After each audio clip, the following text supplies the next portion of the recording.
আসসালামু আলাইকুম ভিউয়ার্স, সবাইকে স্বাগত আমার নেক্সট ব্লগে। যেহেতু রমজান মাস চলে আসছে, বাবা বাসায় যাচ্ছি দাওয়াতে, রওনা দিয়েছি বাবা বাসার উদ্দেশ্যে। শ্বশুর বাসা থেকে বাবার বাসা খুব একটা দূরে না, 15-20 মিনিটের ডিস্টেন্স। যাচ্ছি বাসায়, অবশেষে এসে পৌঁছালাম। বাসায় যে দেখি সবাই চলে আসছে, ফুপ্পিরা সবাই ইফতারি প্রিপারেশনে ব্যস্ত। আমাদের বাড়ির ইফতারের দাওয়াতগুলো একটা সময় অনেক জমজমাট হতো।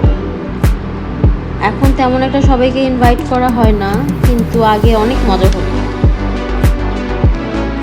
যাই হোক, ছোট ফুপ্পি সিঙ্গারা বানাচ্ছে। পবর এই সিঙ্গারাটা অনেক টেস্টি, আমার অনেক ফেভারিট, আমার ভালো লাগে অনেক পবর এই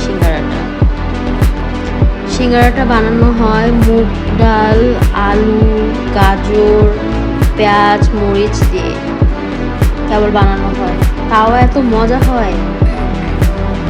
সস দিয়ে খেতে অনেক টেস্টি লাগে সিঙ্গারাটা। বাবু সিঙ্গারা বানাচ্ছে,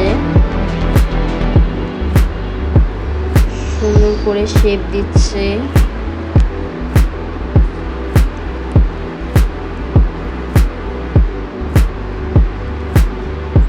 সিঙ্গারাটাকে এখন আটকে দিবে।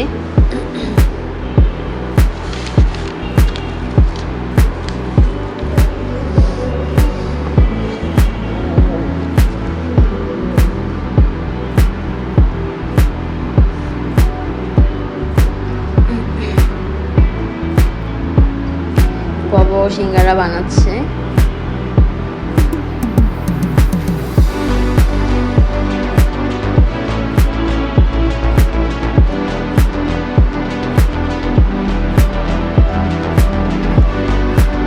এখানে আরো বানানো হবে ডালপুরি, সমুচা। সো এখানে ওগুলা সবকিছু খামির, যে ডালপুরির।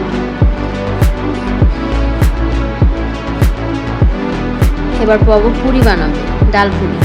ঢাকাইয়ারা বেসিক্যালি ইফতার বাসায় তৈরি করে খেতেই পছন্দ করে, যেমন পুরি, সমুচা, সিঙ্গারা, আলু চপ, পেঁয়াজু, বেগুনি, ডিম চপ।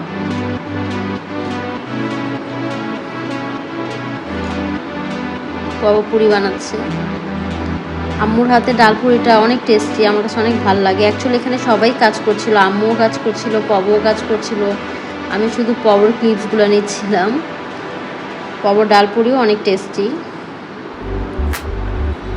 আর বাসার ডালপুরি তো অনেক মজা হয়, কারণ অনেক বেশি ডাল দিয়ে বানানো হয়।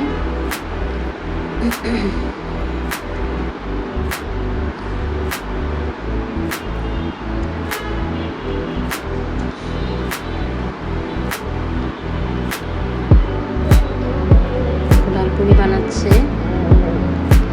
এখানে ইফতারের জন্য ফলও কাটা হচ্ছিল, আম্মি ফল কাটছিল। আম্মি বলতে সেজু ফুপ্পি ফল কাটছিল। এবার পব বানাবে সমুচা। এই সমুচাটা 3 ভাবে বানানো যায়।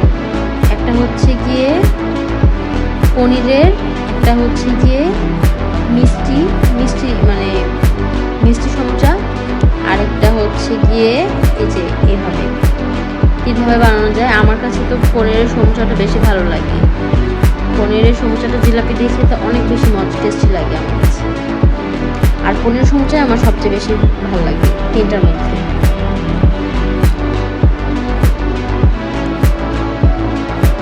সমুচা প্রিপেয়ার করছে।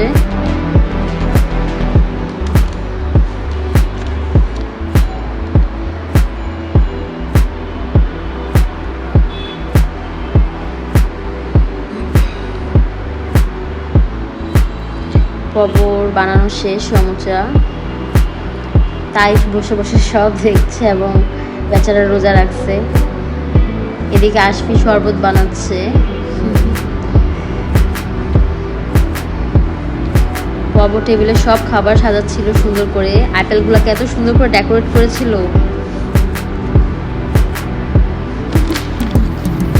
এবার ইফতার রেডি, আজান দেওয়ার অপেক্ষায়। রেডি বলতে এখনও অনেক কিছু ভাজা হচ্ছিল, এখানে সব কিছু আনা সম্ভব হয়নি, তখনও অনেক ভাজা হচ্ছে। আমার কাছে ফল খুব একটা ভালো লাগে না ইফতারিতে বা নর্মাল টাইমে। আমার কাছে ভাজা পোড়া খাবার বেশি ভালো লাগে। ফলের থেকে বেশি আমার কাছে ভাজা পোড়া ভালো লাগে। আপনাদের কোনটা বেশি ভালো লাগে অবশ্যই কমেন্ট করে জানাবেন। এখানে সব রাখা হয়েছিল ইফতারির জন্য। এটা হালিম, এটা দই বড়া। এই দই বড়া ঢাকাইয়াদের খুব প্রিয় একটা খাবার। যাই হোক, সবাই আজানের অপেক্ষায় ছিলাম, ইফতার করব।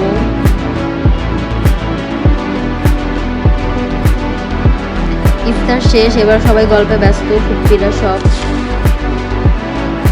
আর এদিকে বিরিয়ানির মাংস কষা হচ্ছিল, চা তৈরি হচ্ছিল। ইফতারির পর চা না খেলে কিছুই ভালো লাগে না। সবাই গল্প করছে, সব ভাই বোন একসাথে হলে যেমন গল্প হয়, কেউ চেহারা দেখাবে না, সবাই ক্লান্ত। আর আমার হাজব্যান্ড ওদিকে আমার আব্বুর সাথে বসে বসে গল্প করছে। এদিকে রাতে ডিনারের আয়োজন শুরু। বিরিয়ানি রান্না হচ্ছে, এক পাতিল হয়ে গেছে, এটা বড় পাতিলে রান্না হচ্ছে। এক পাতিল হয়ে গিয়েছে, এখন আরেক পাতিলে রান্না হচ্ছে, ছোট পাতিলে। আমার আম্মুর রান্না একটা সময় অনেক মজা ছিল, কিন্তু তখন একটা রয়্যাল রয়্যাল ভাইবস আসতো, শাহি শাহি ফ্লেভার, একটা শাহি শাহি জায়গা এখন মিসিং। ওই শাহি জায়গাটা এখন মিসিং আম্মুর রান্নায়। যাই হোক, রাতে ডিনার রেডি। ডিনারে ছিল বিরিয়ানি, সালাদ। আমার পরিবারের এত মিষ্টি, এত সুন্দর, গল্প বলতে গেলে 1 বছরে শেষ হবে না। আজ এই পর্যন্তই। সবাই ভালো থাকবেন। টাটা, আসসালামু আলাইকুম।